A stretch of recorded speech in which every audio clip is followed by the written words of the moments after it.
Good afternoon, everyone. I have the privilege of introducing our CEO guest today and for hosting our CEO guest, André Calantzopoulos. I practiced that a few times. Did I get it right, André? I'm good, okay. In terms of André's bio and his background, I wanted to share a few things I thought you might find of interest. André was born in Greece. He speaks several languages. He holds a degree in electrical engineering from the Swiss Institute of Technology in Lausanne and an MBA from INSEAD in France. He's a veteran of Philip Morris, 30 plus years with Philip Morris in a number of various leadership positions. And in 2013, he became the CEO of Philip Morris International. And just to give you context, in that role, André leads a Fortune 100 company with $136 billion market cap, $30 billion in annual revenue, leads 77,000 employees, and they're operating in 185 countries. Pretty impressive. However, what I find really impressive about André is the massive transformation he's taking Philip Morris through. Their goal is to create a smoke-free future. Their stated goal is to take cigarette sales to zero. So that 30 billion of revenue needs to find new revenue. So I'd call that courage of leadership. They've invested $6 billion in R&D for alternative products to cigarettes. I'm sure André will probably talk about it, but their IQOS product just received FDA approval this week, so congratulations, André, to you and your team on that. Their social media campaign, called Unsmoke, pretty much sums it up. So I found this on Twitter. It says, if you don't smoke, don't start. If you do smoke, quit. If you don't quit, change. So pretty provocative for a cigarette company. At a personal level, I've had a chance to get to know André. I will tell you, he's a great guy. He's got a great sense of humor. You'll pick up on that today. He's extremely bright, yet humble, and very transparent. And one of the things that André asked me to emphasize is there's going to be plenty of time for Q&A, and he recognizes cigarettes are controversial, and any question is a good question. And tough questions, you're fine with that, André. So with that, I think we're in for a treat today. Warm welcome for André Calantzopoulos. Thank you, John, and thank to all of you for having me here. It's a true honor and privilege. What I would like to do today is to give you a little bit, I was asked some numbers regarding the cigarette industry or the tobacco industry, because I guess not everybody is familiar, except that cigarettes are bad for you. And then I will explain what we try to achieve, why, and obviously the lessons we learned by transforming a company. Actually, we are still transforming, we'll always do. Transforming a product and also trying to change the views of all the regulators, NGOs around the world. So there are three big buckets of, I would say, transformation we're trying to achieve simultaneously. Of course, they're all interlinked. And you will have enough time for questions. And, I repeat what John said, there's no taboo question, okay? You can ask anything. To the extent that I can, and I know I will reply. Otherwise, I'll find the answer for you. So, a few years ago, we set ourselves the purpose of achieving a smoke-free world by offering alternatives that are much less, harmful for people who smoke and also for the people around them. But just some numbers. Today, there are 1.1 billion people who smoke worldwide, 40 million of whom in the United States. And this number even is projected by the World Health Organization to stay more or less the same by 2025 at least, unless we have major interventions. And so far, all the interventions we had in cigarettes were regulatory and restrictive, from marketing to product, but we never offered, until very recently, alternative products to people. Before I go to this, I just give you some numbers. 1.1 billion people, 5.3 trillion cigarettes smoked every year, 40% of which in China, about 5% in the US, which is the fourth largest market in the world still. And the industry retail value is about $850 billion, of which 11% is trade margin, and 67 to 70% is taxes collected by governments, excise and sales taxes. So this is a little bit the statistics. Philip Morris International does not have operations in the US. Back in 2008, we separated the companies. We used to be part of the Altria Group with Kraft Foods, if you remember, with Philip Morris USA, and then Philip Morris International. So today, Philip Morris International is not present in the US, and de facto not present in any material way in China, because China is a monopoly. So essentially, we are competing in the rest of the world, including China, obviously, in a market that I would like 2.8 trillion cigarettes, so roughly 55% of the total, and we have a 28.5% share of that market, so we're the largest company. And obviously, as leaders, I think we have certain responsibilities more than anybody else. So, end with the statistics here. I would say, coming back to alternatives, and I will try to generalize as possible. I think many of the things we try to achieve on this planet is from the Sustainable Development Goals to climate change or anything. Essentially, what we're talking about, in my view, is four fundamental things.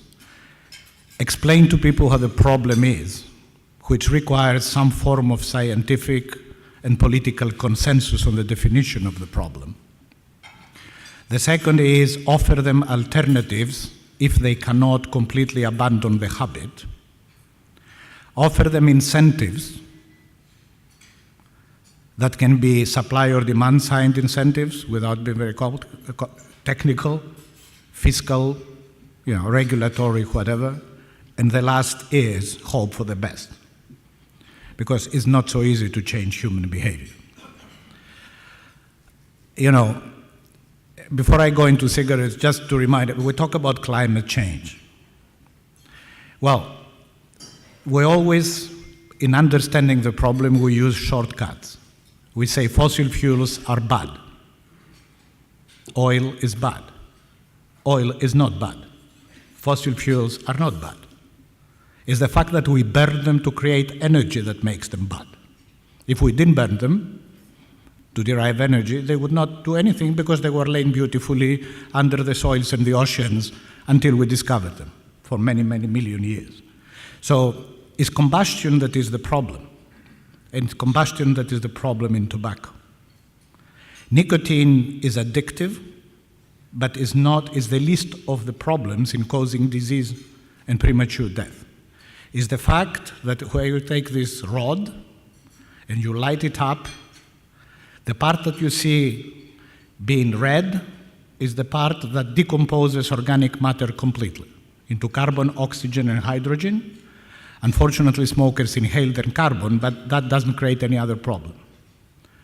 Is the zone behind that is at about 500 degrees, and I'm sorry, I'm talking centigrade here, not Fahrenheit, so I was reminded this by some look over there.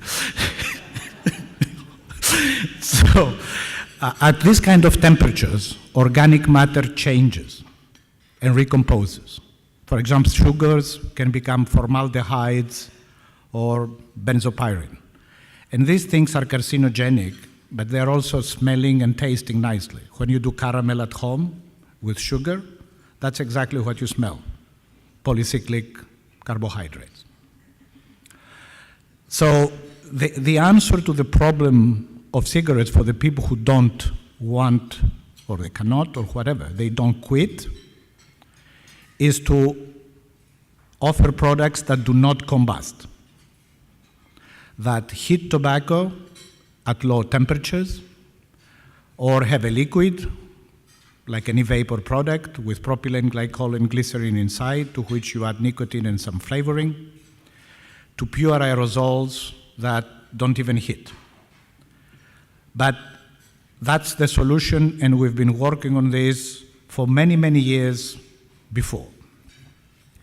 So, but most people believe that the problem is tobacco, is nicotine.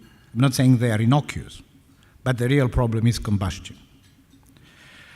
And the FDA recognizes this, and many other regulatory bodies, and a wide body of science. And now the question is how you resolve this problem, okay? Because on one side, and that's where we started the journey. Starting the journey, we had to develop products, and we had to find a way to scientifically assess them so that we have enough trust, and the regulators eventually have enough trust that these products have the potential to reduce individual risk and reduce public health impact. So, which are two different things, and I'll come to them. And the key here is to have a product that is sufficiently good for people who smoke to switch, because if you just give them a hot air with nicotine, I tell you, not many people will switch, because people also smoke for taste, like we drink wine also for taste, not only for alcohol. If the product is too close to the cigarette, then you have still very high levels of toxicants. So the problem is, when we started the journey, there was absolutely no standard. We started work on these products very seriously, following on work Philip Morris USA had done before in 2004.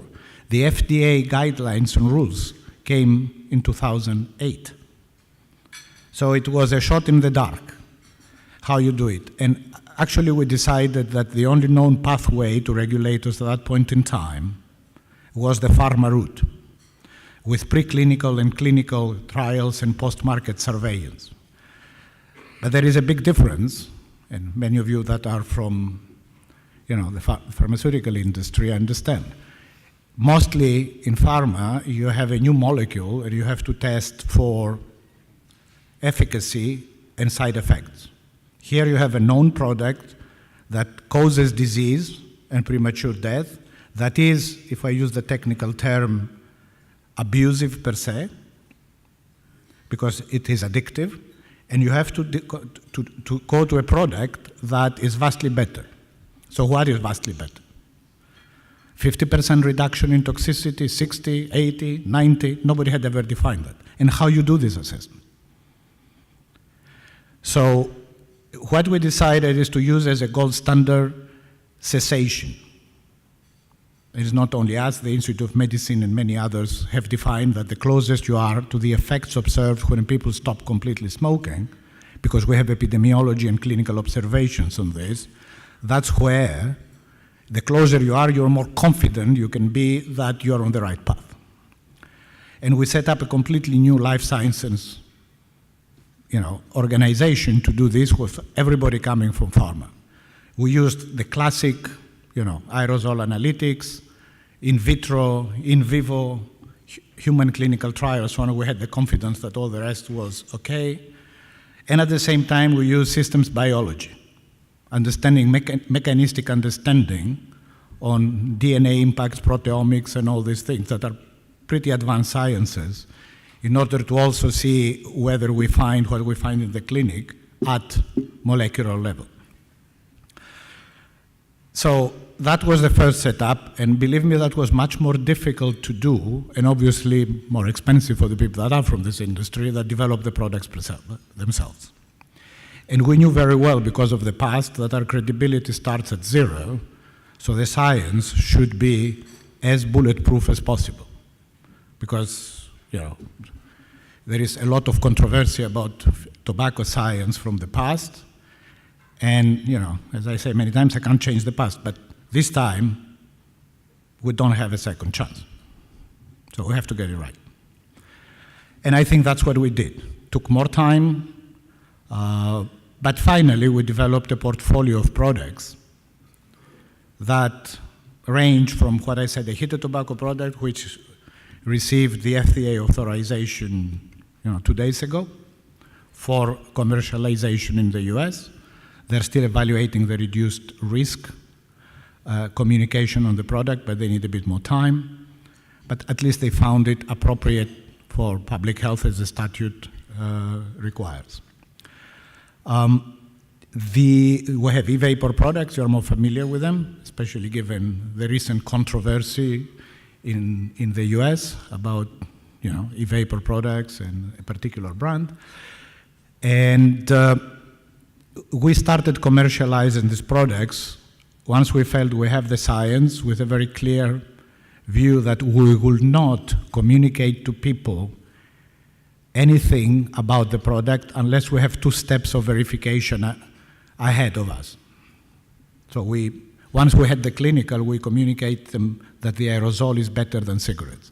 And actually, if you take the heated tobacco product, there is an aerosol reduction that goes to the toxicity is reduced 90 to 95%. And we have to be very careful here because a reduction in toxicity or exposure to toxicants does not mean reduction of disease or risk. Only the problem is tobacco-related diseases take many decades or years to develop. So you can only use proxies for that initially, that are the observations you have in clinic, as I said, in cessation, without saying this is a cessation product, it's not. And then you need post-market surveillance in order to establish the epidemiology over years. Okay, so we avoid the confusion. But obviously, they are definitely better than cigarettes as a minimum. And as they don't combust, they don't have, any material impact on the people around you. Now, the second thing is how you convince people. Because I thought personally that when you go to people who smoke and you tell them, listen, toxicity reduces, this reduces, and they will jump out of joy and switch. They don't.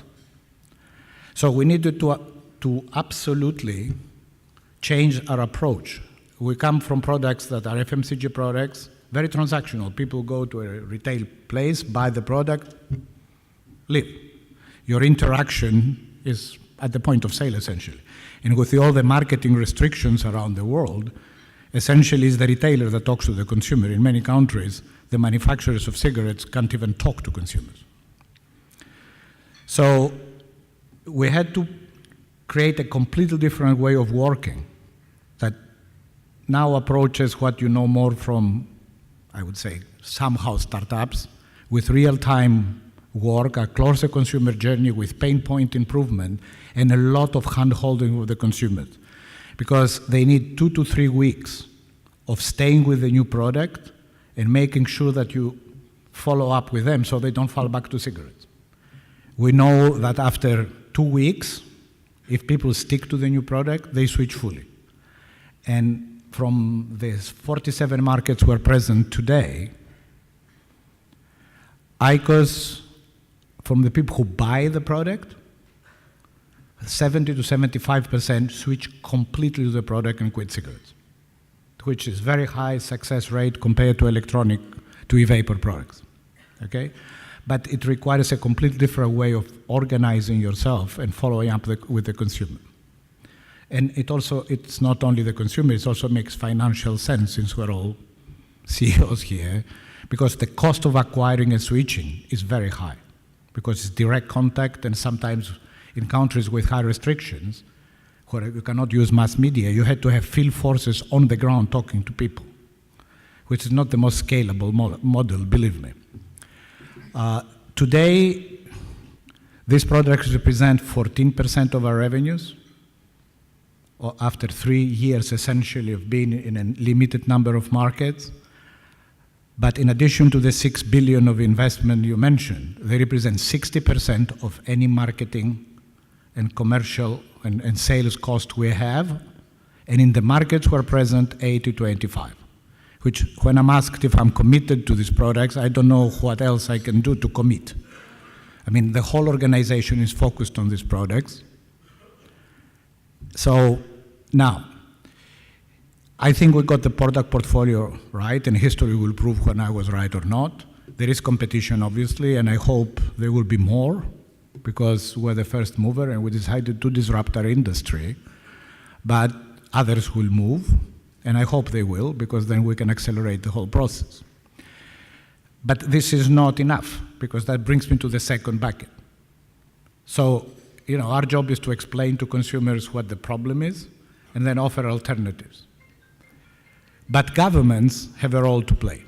And as with any innovation, obviously, regulators are very slow, very cautious, and in this particular industry, given the sensitivity, the controversy of cigarettes, all the emotions around them, it's even more difficult for people, to move fast.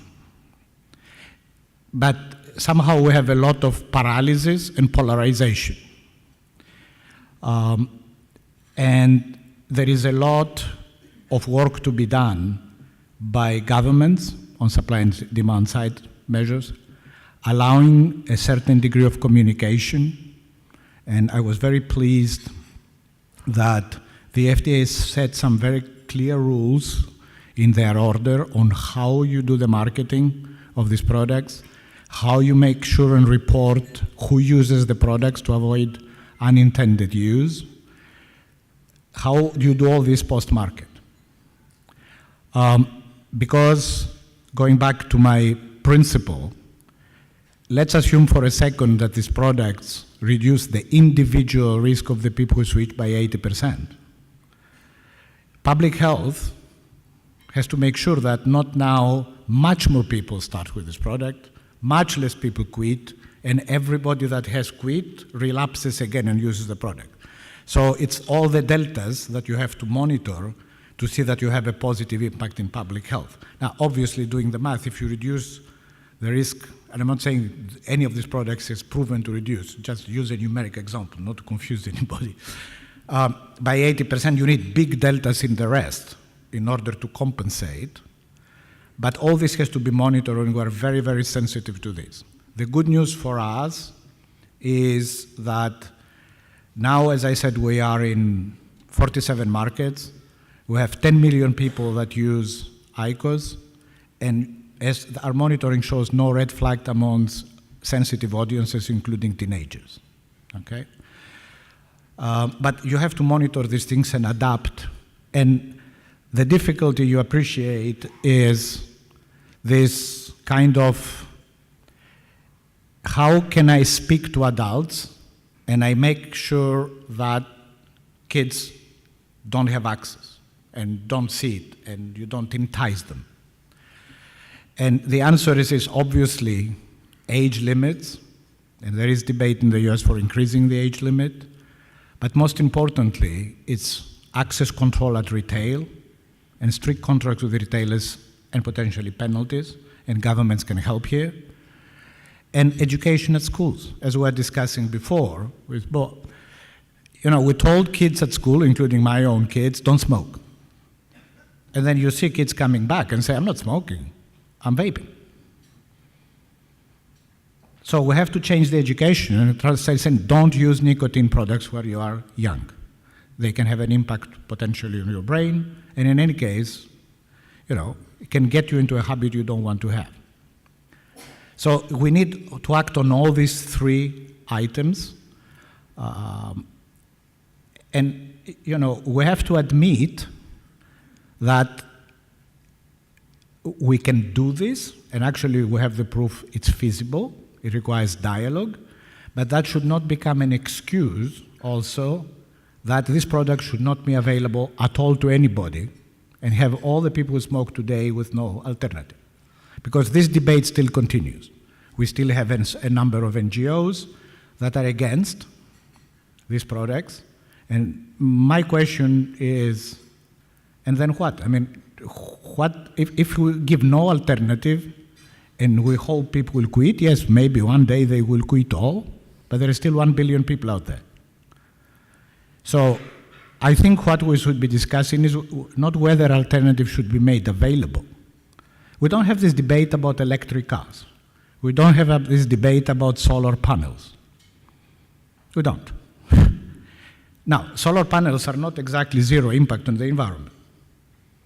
They are better than fossil fuels potentially, but they are not zero impact. Electric cars are not zero impact on the environment. Somebody has to build them, you need energy to produce them, you need batteries to be done. But are they better than burning fossil fuels everywhere? Yes, they are. Okay? So I think the discussion should be how best and how fast we should get these products, and how I make sure consumers get the right information and not misled. Because there has been a lot of controversy over the last few years about these products, as there is controversy in any new category. If there is anything new, there are people that are pro and con. But in any case, to me, it's only through working with the regulators that you can find solutions. And the industries in general, and our in particular, has to be much more collaborative, but the regulators also need to, play the game and have the dialogue and the right measures. So I think I spoke enough. I'm sure there will be questions about our internal transformation later, because that's of interest to everybody. But I hope I gave you the context, so we open now for questions.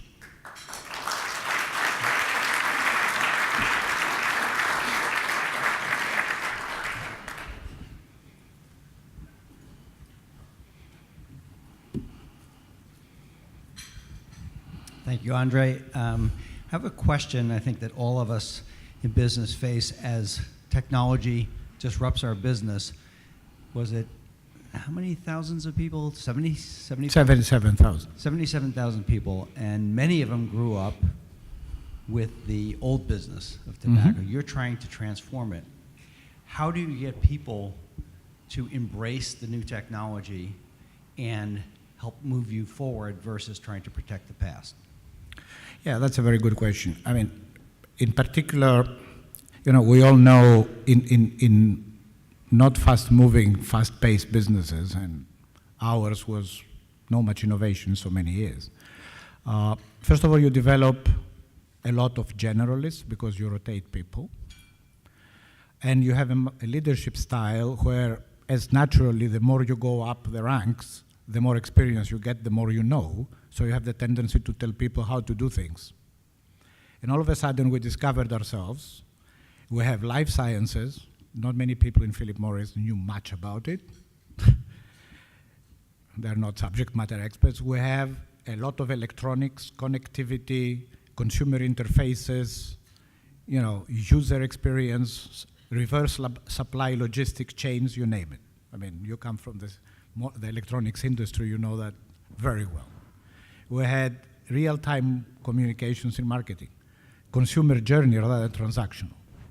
So the answer to that is you need the right balance between people you bring from the outside that are the subject matter experts, and you need to do it fast enough. I don't think I've done it fast enough, and there's no CEO I've talked to in transformation that said we did it fast enough.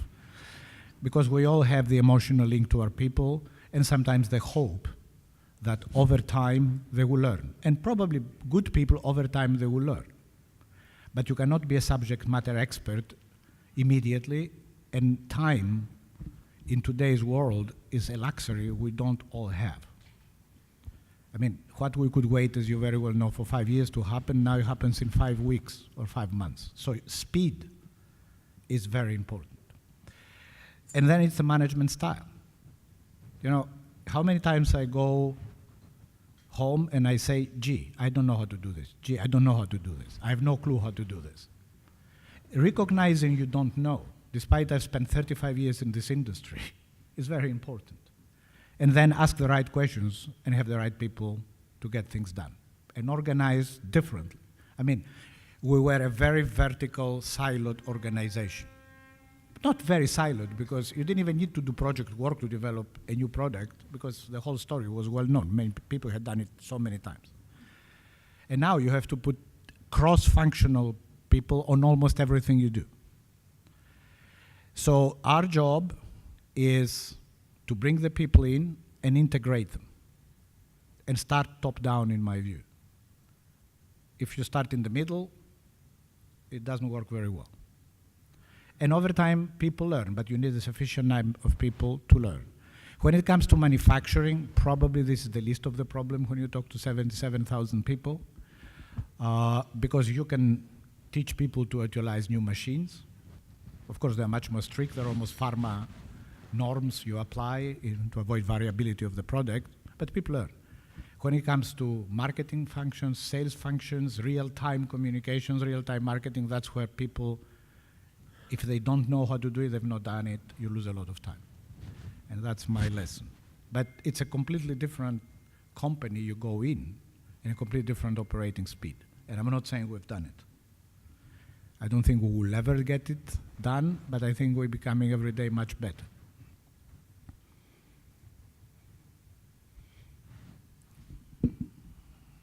I don't know who decides about the questions. Please go ahead. You can't see me, but here we go. I'm over here. How has the marijuana industry impacted your company and the transformation that you're leading? Didn't I know I'm going to get this question?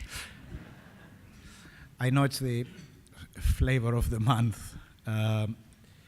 Look, cigarettes are not particularly impacted by cannabis or marijuana. I think more the alcohol businesses are impacted. But here is the way I would answer this question at this stage. I think if I become a bit technical, in the cannabis marijuana business, and people confuse the two, and the active substances and everything, and I'm by and large not a subject matter expert, okay. Either you have a product that has therapeutical or preventive attributes, and then automatically in this country, if I'm not mistaken, and in many other, you are under FDA jurisdiction or the equivalent of other countries. And when we see the amount of claims people make about the product, I'm not saying they're right or wrong. Empirically, there is evidence that there are positive effects, but they are not substantiated in any acceptable way by regulators today. So there is a risk there of claims that are unsubstantiated.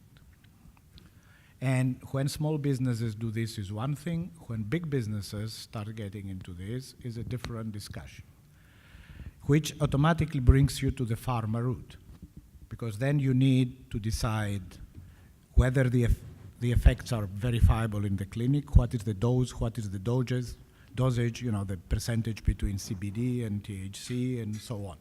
And then you have to go to doctors because they have to prescribe. So you're in the pharma business. And somebody has to decide whether you're in the pharma business or not. Okay. And then there is a consumer route, where to me the big question is first, what warning you give to people. If there is one experience I have from the cigarette industry, that failure to warn is not something that is a problem immediately, but you can be very well accused of failing to warn, of side effects, of anything, and you have to do this very carefully. So that has to be taken into consideration at the preamble. If I look now at the economics, that is more of interest to investment banks and investors, for the ones in the room, clearly this market will develop.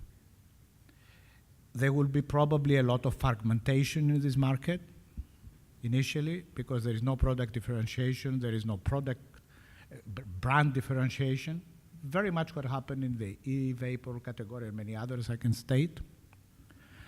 And then there will be consolidation, there will be regulation, there will be taxation, because any product that has some effect on people, government sooner or later come and tax it.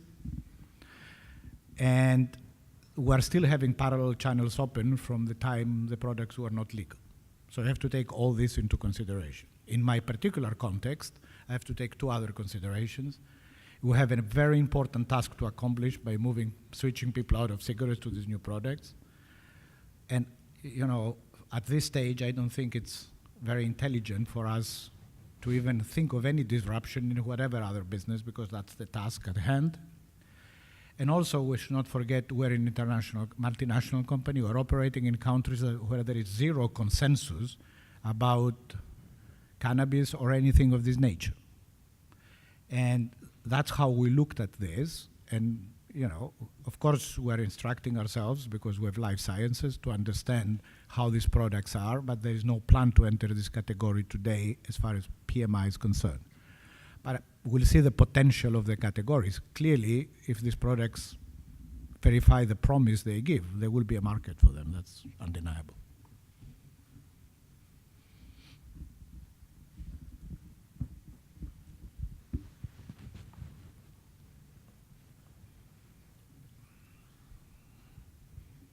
Hi, I'm Jean McGinnis from the Shriners Hospitals for Children in Boston. I'm fascinated by the fact that you're here telling us a whole new way of thinking for a cigarette company, right? And I'm curious whether, since you've been there for a long time, if there was a moment in history or a story that you tell about the moment in history when everything changed. Look, I don't think there is a moment in history. In my own mind, you know, I believe in people's free choice, but at the same time, I believe that if you have a product that has an impact on people, and cigarettes have the highest probably, then you have to do something about the product as soon as you can, and you have the technology to do it. So I don't think this was some moment of illumination when you say, now I'm going. I started this process when I became president of PMI, when PMI was part of the bigger group with Kraft, okay? That was probably the first time I had the opportunity personally to do it, but it's not that I had opposition internally not to do it. I think the most important moment was much later, once we knew we have pretty good products, and we have the science as perfect as that can be. And then the decision is, do you treat this as an additional product in your portfolio, or you go full-heartedly on this? And my experience has been that if you do this, you know, I do a less sugar product, but I'll do my marketing, it doesn't work, tough luck. I'm not saying it's gonna work, but the key decision was to focus the organization, this is what we're going to do. And we focus solely on this. Okay, let's not give away the existing business because it still finances, and if I don't sell cigarettes, somebody else is gonna sell them, in any case. But let's focus on this. The second important decision was, do we keep this as in one organization with all the caveats it has in re-educating people, changing the culture internally on how to work, not the principle. I can tell you everybody in Philip Morris International who has got the new product has got, you know, immediately behind them. So do we keep this as a separate entity? Do you spin it off one day, or you try to do everything actually from the beginning? And there are pros and cons on this. As you all know, I'm not going to give you lessons. I mean, yes, you can go faster, yes, you can recruit better people, but at the same time, you don't have the enormous infrastructure and firepower you have in 185 markets. I don't think we would have ever scaled this product with all the defects we have and lack of digital systems and modernity if we didn't have the size of this enterprise. Now, history will prove whether I was right or wrong. Okay, I cannot prove it to you, but I thought for all the people in this company that had worked for so many years, and also, I don't want to leave them behind. The ones who will make it eventually are worth the effort. And maybe I'm emotional about this, but when you have worked with people so many years, you give them a chance. So that was the two more defining moments, I think. The board was in perfect agreement, no problem. Shareholders, okay, initially they understood. There is, of course, volatility in this new category, so we have a bit of jitter and share going up and down. That's fine. I think to me, we are getting okay with the transformation of the company after what I described. The key problem is to move the emotional debate between ourselves, people in public health, and NGOs from what I call sometimes too ideological, or sometimes, sorry to say that, childish almost. Because whether we have a fight between Philip Morris and X NGO, or between Y company and X NGO, frankly speaking, this is not going to change the behavior of one smoker in the world, because that passes over their heads. So whomever wants to help, they can get their sleeves up and come and help, because it's not easy to convince people to switch, believe me. It's very tough. But no defining moment, a lot of pain and work. And I would say one thing, consistency of the message. Because we started this journey, and for most people in the company, this was R&D doing this thing in a corner, and they are hearing from time, also for patent and confidentiality reasons. But stay the course. Once we have them, that's where we go. That's where we go. And even when you have to make all the arbitrages of resources, because I told you 60% of the money is already there, but you have to do it market by market. People who run markets have to deliver bottom lines.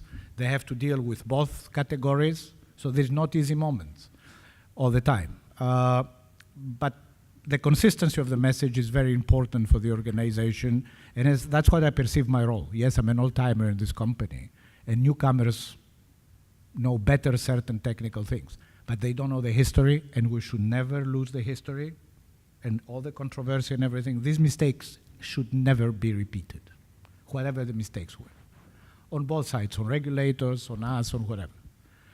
And the second thing is to understand a very complex regulatory landscape. And somebody that comes from the outside has no exposure to these things.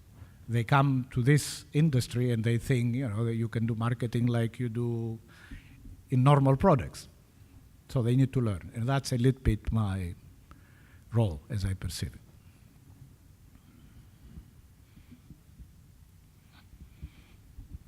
Hi, my question is influenced by a movie I saw recently, and I want to know what your end game is. So you're actively trying to have your customers stop using your product, you're giving them an alternative solution. What's in the future? Are you, what do you want your customers' behavior to be in the future? Stop using one product, but the other one is a substitution. So what comes next? Look, I think, first of all, if we look at the bigger picture, it will take a lot of time to convince people, and with regulatory help, we can go there faster. For me, it makes sense, even if I talk about the existing product categories broadly defined as nicotine, or as you ask questions, let's say one day broadly defined even that. Even alkaloids, whatever it is, benevolent or not harmful alkaloids. At the end of the day, my view is people engage in a lot of not very healthy behaviors. And you can expand your scope over time beyond nicotine. Once you have consumers that you have convinced once to do something, and by the way, we observe that when people switch out of cigarettes, they also go to better diet, they start exercising again because their exercising capacity obviously improves, so you have no carbon monoxide and so on. There are opportunities. Once you have people in your databases and you gain some degree of trust and permission, you can add services or products over time. So you reduce your dependence on revenues on one category, okay? I perceive today that if we assume there are at least current generation of smokers, many people who will not switch, who will not quit, I'm sorry. So I think at least I have to offer them the product, explain to them, try my best to convince them.